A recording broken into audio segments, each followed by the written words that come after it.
welcome back to another fan reading on Tales of the Creeps. I sound a little under the weather, I've been sick for the past 2 days, but we'll get over it. I'll be alright. Well, anyway, today we're looking at a fan story called The Creepcast Guys Are Trying to Kill Me in My Sleep.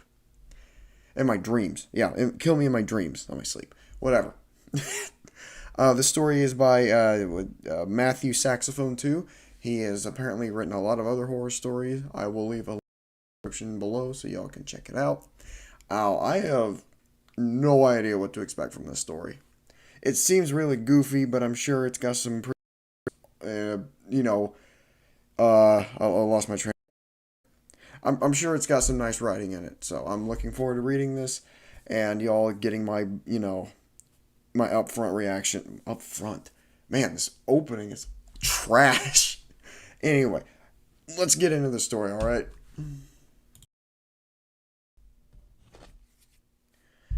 Every night, I have a dream where those hosts of Creepcast try to kill me. For those who don't know, Creepcast is a popular horror podcast where the hosts read creepypasta. As of writing, it's number 40 on the US Spotify charts. The hosts are Hunter and Isaiah. Isaiah's YouTube name is Wendigoon, based on the creature from Native American folklore. Chose the name shortly before goon took on its modern meaning of chronic masturbation. He's a Christian and loves guns. He came to fame with his iceberg videos, delving deep into topics like conspiracy theories and serial killers. Hunter goes by the name Meat Canyon, or Papa Meat. He gained fame with his animated shorts, riffing on famous IPs, often with a body horror aesthetic. He's obsessed with horror movies and has an unhinged wild man persona. For the show, Isaiah reads The Purpose with reverence, while Hunter does the character voices using the skill that made him famous. Together they're a perfect double act. Hunter loud and crazy, always going off in weird tangents, reined in by Isaiah. For a solid year I watched them every Sunday. It was the perfect end of my week. Putting them on felt like having old friends over for tea. So it wasn't surprising when I started dreaming about them. But it's what happens in the dream that's the problem. I'm a writer myself, and I have often dreamed of being featured on the show. In one dream, one of my stories, I'm a tour guide in a place that shouldn't exist. It's picked for Creepcast. It's the best day of my life. I shared the episode with every single one of my friends. That would be a nice high, to have your story read on Creepcast. I mean, heck, I hope they at least mention me, but Alright, let's continue on with the story. It couldn't get any better, but it does. The guys start development on a Creepcast movie, an anthology of their favorite stories, and they decide to include mine. I'm flown to the states, along with other writers from all over the world. Overjoyed, I hop on the plane without hesitation. Seems like everything I've hoped for is coming true. On the 14-hour flight, I listen to old episodes, wishing I could fast forward through time. The first night, I stay at Isaiah's house because they can't find me a hotel. His wife makes chicken, and we stay up late talking horror stories. Ironically, I feel like pinching myself to see if I'm awake. The night I can't sleep, being thousands of miles from home, I'm wired with excitement. I go downstairs for a glass of water. I sit at the kitchen table, taking the unfamiliar sounds of the Appalachian countryside. Isaiah, also unable to sleep, gets up and hears me in the kitchen. Half asleep, he has forgotten that I'm staying there. Taking me for an intruder, he takes his Desert Eagle and shoots me as I turn to greet him. Oh man, the poor guy. Oh man. It feels incredibly real. The bullet tearing through my chest, the chair toppling over with me in it, the blood leaking out on the indifferent tile floor. Isaiah is right beside me, on the phone with the ambulance. He holds the dish towel against the hole in my chest. The bullet wound is so deep that the part of the towel enters my chest cavity. Good lord. With my fading vision, I see something in the darkness of the kitchen window. The white glint of horns reflecting the moonlight. Last thing I hear is Isaiah asking for forgiveness. In another scenario, I stay at Hunter's house in Kansas City. You want to watch a horror movie with me and the guys? Drink some tiny rums? He asks me. The whole gang is there. His wife Allison, his buddies Nick and Harry. Of course, I say, trying not to sound too desperately eager. What could be better? The movie's extreme, even for the guy like me who enjoyed movies halfway down Isaiah's extreme movie, Iceberg. The plot is hard to follow.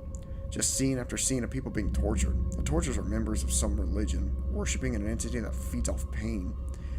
It's beyond my limit, but I don't want Hunter to think I'm pussy, so I power through it. It's at the 45-minute mark. I'm watching a naked, screaming man struggle to free himself from a rusty bear trap. I recognize him. It's one of the other writers. That's when I realize I'm looking at isn't artif- That's what I realize I'm looking at isn't artifice. It's a snuff film.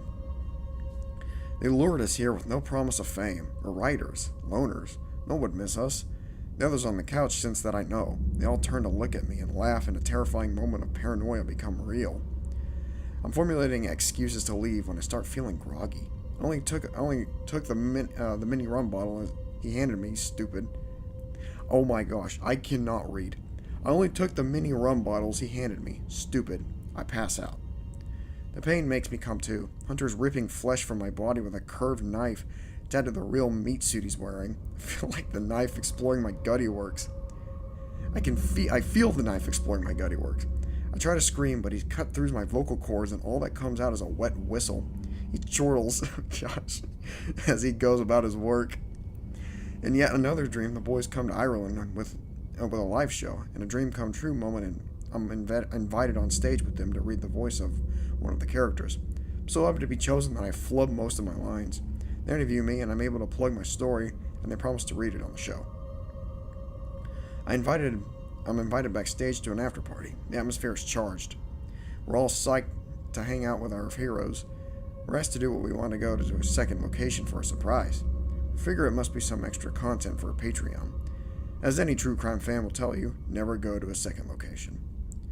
We're taken somewhere, blindfolded. When we take them off, we see that Papa and Wendy are wearing black robes. They have other robed acolytes with them.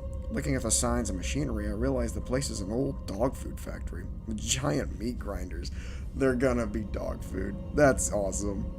Papa grins as he takes a control pad and hits a button. The grinders stutter to life.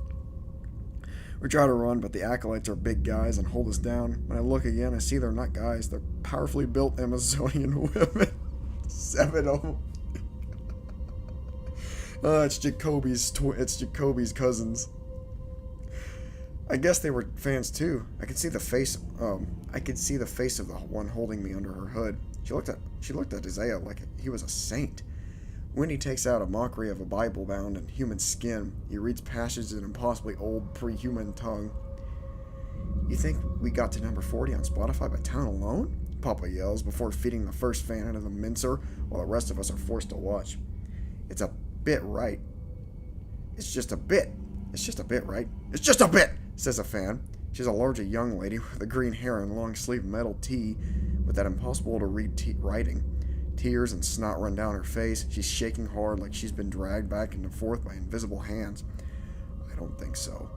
It's my turn. I wish I woke up the second the blades cut into me, but I remain unconsciously conscious for every instant as my body is turned to chum. I feel something watching from the shadows. Something that approves of my suffering. Hunter turns on the machine, and further down the line, my saga remains are sealed into a can. These are subtle variations. Sometimes I say it kills me, sometimes Hunter. Sometimes they do it together. The pattern is always the same. They begin as hopeful dreams and end as horrible nightmares. I need these dreams to end. They're too real. Some of them scenarios last days, and I feel like I've lived them. The experience of dying over and over is a strain the human mind was never meant to bear. 6 months of this. I sleepwalk through my days, barely functioning, dreading closing my eyes. I don't know if the boys are somehow responsible. Could they be involved in the occult, getting power from worship of their fans? But I don't want to blame them. My parasocial love is too strong. Maybe it's an entity that lives in dreams, hijacking the image of something I love to better torment me. I just know I needed it to stop. I booked a ticket for Kansas. Studying their socials, it was easy to predict when they'd be doing a collab, be in the same place. I don't want to hurt them. I just want them to explain. I know they'll understand. They're my friends. The end. It made me chortle. No, I like that. That was great. I like how you go a little bit into depth of how they kill you. Sometimes it's on accident or it's on purpose. I like how it just flip-flops between, accidental and intentional. So it's just a fun read. I don't really have much to say about it because I'm not great at, going into depth on things, but I really did enjoy it. And I hope you keep writing. So I'd love to read more from you. So thanks again. What was his name? I am so sorry. Matthew Saxophone too. Appreciate you letting me read your story. And like I said, all his link. Oh my gosh, I will leave a link in the description below so you can check him out. So again, thank you so much for watching, and I'll see you all in the next one. All right, later.